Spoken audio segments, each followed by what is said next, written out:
मी अदिती। आज आपण पाहूया ओल्या खोबऱ्यातील भेंडीची आमटी। याच्यासाठी साहित्य लागणार आहे एक मोठी वाटी खोबरं, 2 मोठे चमचे लाल तिखट, 5-6 कोकमच्या पाकळ्या, अर्धा कांदा छोटा चिरलेला, अर्धा कांदा मोठा चिरलेला आणि ही भेंडी जवळजवळ पाव किलो आहे आणि रोजच्या भेंडीपेक्षा ही जरा मोठीवाली भेंडी आहे। मी तुम्हाला दाखवण्यासाठी ठेवलेली आहे। या अशा भेंड्या आहेत। तुम्ही छोटी भेंडी वापरली तरी चालेल, पण या मोठ्या भेंडीची खूप छान होते आमटी। चला आता आपण बनवायला सुरुवात करूया। तर याच्यासाठी पहिल्यांदा आपल्याला वाटण तयार करावं लागणार आहे। तर आपण वाटण तयार करूया। मिक्सर मध्ये मी हे ओलं खोबरं घेईन,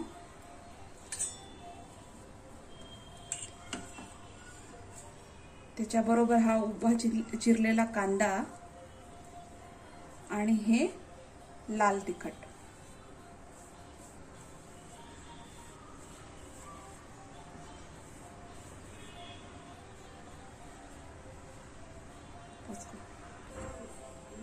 याच्यात थोड्या आपण लसणाच्या पाकळ्या घालूया। ह्या 8-10 लसणाच्या पाकळ्या आहेत। मी मगाशी साहित्यामध्ये सांगायला विसरली।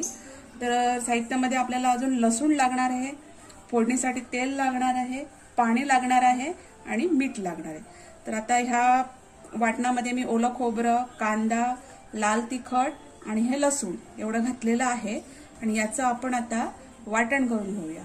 वाटण पूर्णपणे बारीक नकोय, थोडंसं जाडसर राहिलं तर चालेल। चला तर मग आता आपण याचं वाटण करून घेऊया। आपण याच्यात थोडं पाणी घालूया म्हणजे आपलं वाटण व्यवस्थित बनेल। पाणी खूप पण नाही घालायचंय, थोडंच घालायचंय आणि याचं आपल्याला अगदी बारीक नाही पण थोडंसं जाडसर वाटण करून घ्यायचंय। चला तर मग आपण आता वाटण करून घेऊया।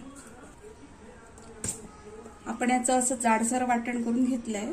पूर्ण बारीक पण नाहीये आणि खूप जाड पण नाही, असं मध्यम स्वरूपाचं करून घ्यायचं वाटण। आता आपण हे बघा, हे वाटण असं झालं। साधारणतः एवढी कन्सिस्टन्सी हवी। चला आपण आता पुढच्या कृतीला सुरुवात करूया।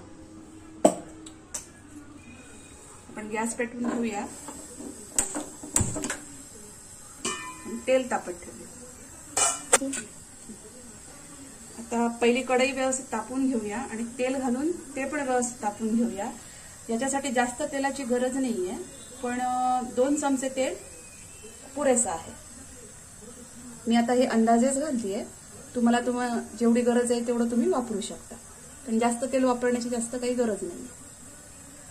साधारण मी एवढं तेल घेतलेलं आहे।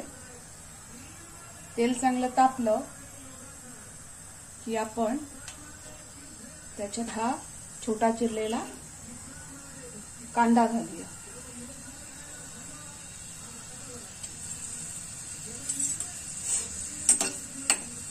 कांदा तेलात व्यवस्थित परतून घेऊया।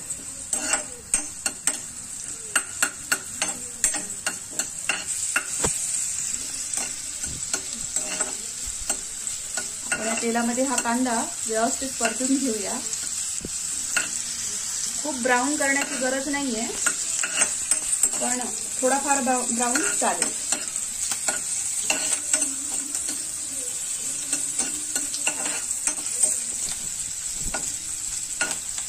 व्यवस्थित कांदा ह्याच्यात परतून घेऊया।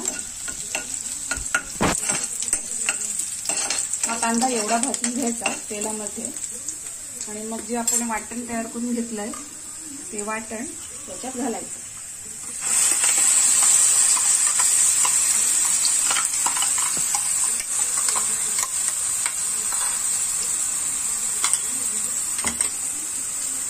गॅस थोडा स्लो ठेवते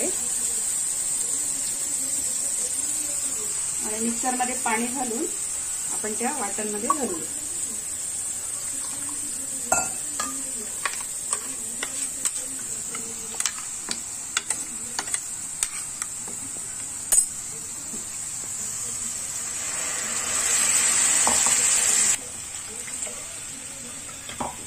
साधारणतः मी याच्यात 2 मोठे पेले पाणी घातलेलं आहे. तुम्हाला केवढं पातळ करायचं आहे त्या प्रमाणात तुम्ही त्याच्यात पाणी घाला. पण सुरुवातीला थोडंसं पाणी जास्तच असलं पाहिजे, कारण आपण ह्या वाटणामध्येच भेंडी शिजवून घेणार आहोत. त्यामुळे थोडंसं पाणी जास्तच ठेवा, मग ते कमी होऊन नंतर आटून कमीच होईल. मी आता साधारणतः 2 पेले पाणी घातलेलं आहे. त्याच्यात आपण ह्या 5-6 कोकमच्या पाकळ्या ठेवल्यात त्या घालूया.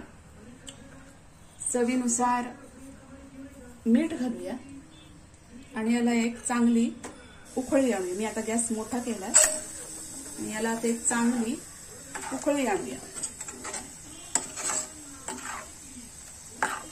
खूप छान रंग दिसतो याचा. ही चपाती बरोबर, भाकरी बरोबर खायला खूप छान लागतं. इव्हन भाताबरोबर पण खूप छान लागतं. याला आता आपण एक चांगली उकळी आणूया. फार कमी साहित्यात बनतं हे.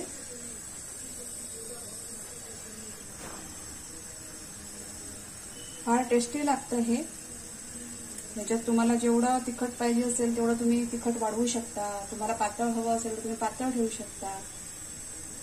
तुमच्या आवडीनुसार याची कन्सिस्टन्सी तुम्ही ठेवू शकता. तर आता याला आपण एक चांगली उकळी आणूया.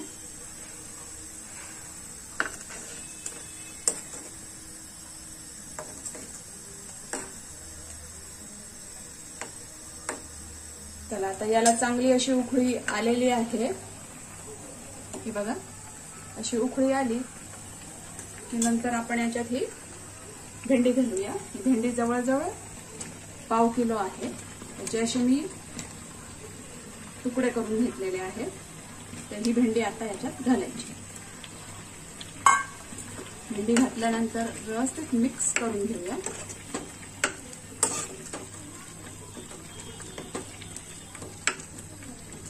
मला असं वाटतं की थोडं पाणी अजून पाहिजे.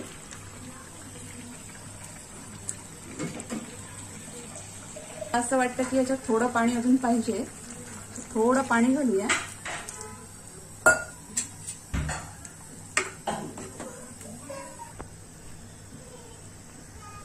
याला आता चांगली उकळी यायला पाहिजे. आता चांगली उकळी आल्यानंतर याला झाकून ठेवूया आणि मंद गॅसवर जवळजवळ 15 मिनिटं हे व्यवस्थित शिजू द्यायचंय.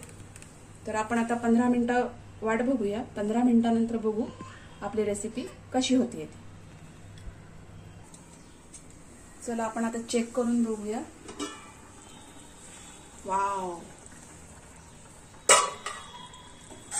अजूनही थोडा वेळ लागेल. तरी अजून 10 मिनिटं लागतील शिजायला. आपण हे जरा मिक्स करून घेऊया आणि मंद आचेवर अजून 10 मिनिटं व्यवस्थित शिजवून घेऊया.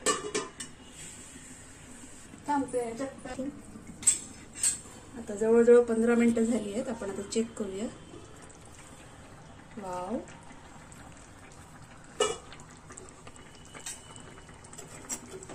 बघा, व्यवस्थित अशी तयार झाली आहे. भेंडी पण नीट शिजली आहे.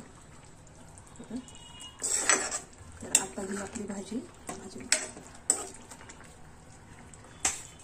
भेंडी आता व्यवस्थित शिजली की चेक करूया.